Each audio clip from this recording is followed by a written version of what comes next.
Queen Elizabeth II met with the British military's Chief of Staff on Wednesday, making it her first time she was seen carrying out a face-to-face engagement since she missed the National Remembrance Sunday service due to a sprained back. The 95-year-old was spotted chatting with General Nick Carter in Windsor Castle's Oak Room.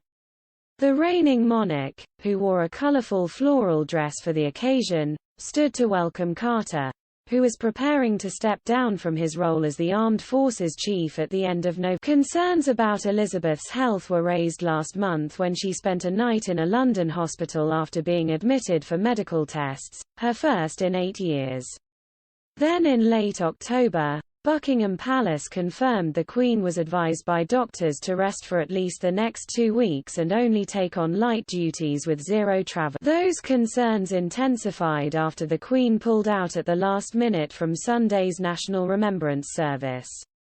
Buckingham Palace officials, who had said it was the monarch's first intention to make the event, announced on Sunday that she decided she had to miss the ceremony because she sprained her back. On Tuesday, Elizabeth cancelled her appearance at the Church of England's National Assembly, marking it the first time she has missed the General Synod in its 51-year history, People magazine reported. Her youngest son, Prince Edward, represented the monarch in her absence.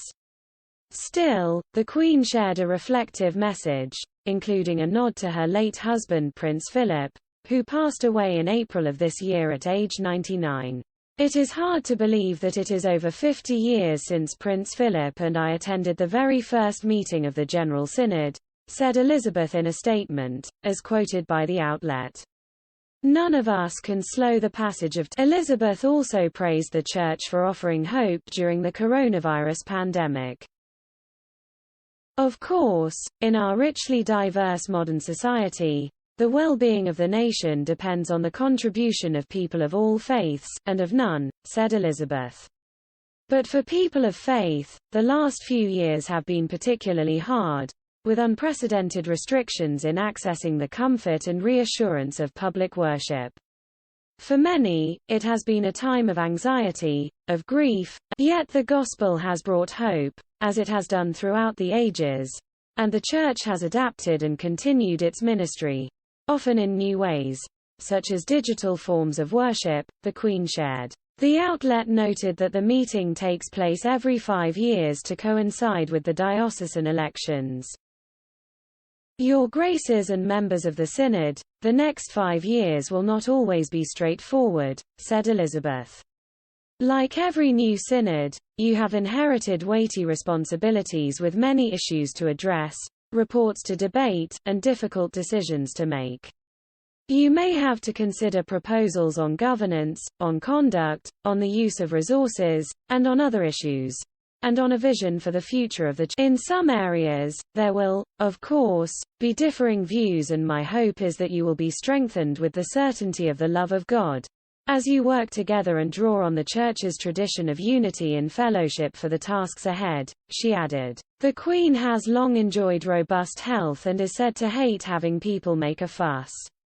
But she has reluctantly accepted advice to cut back on her blistering schedule in recent weeks. She cancelled a trip to mark 100 years since the creation of Northern Ireland on October 20.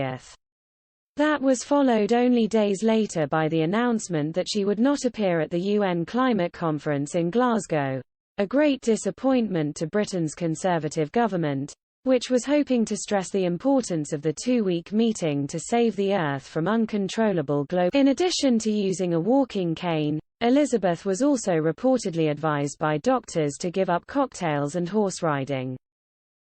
Still, that hasn't stopped the royal from keeping busy. She was recently seen making a jovial video call with the Queen's Gold Medal for poetry.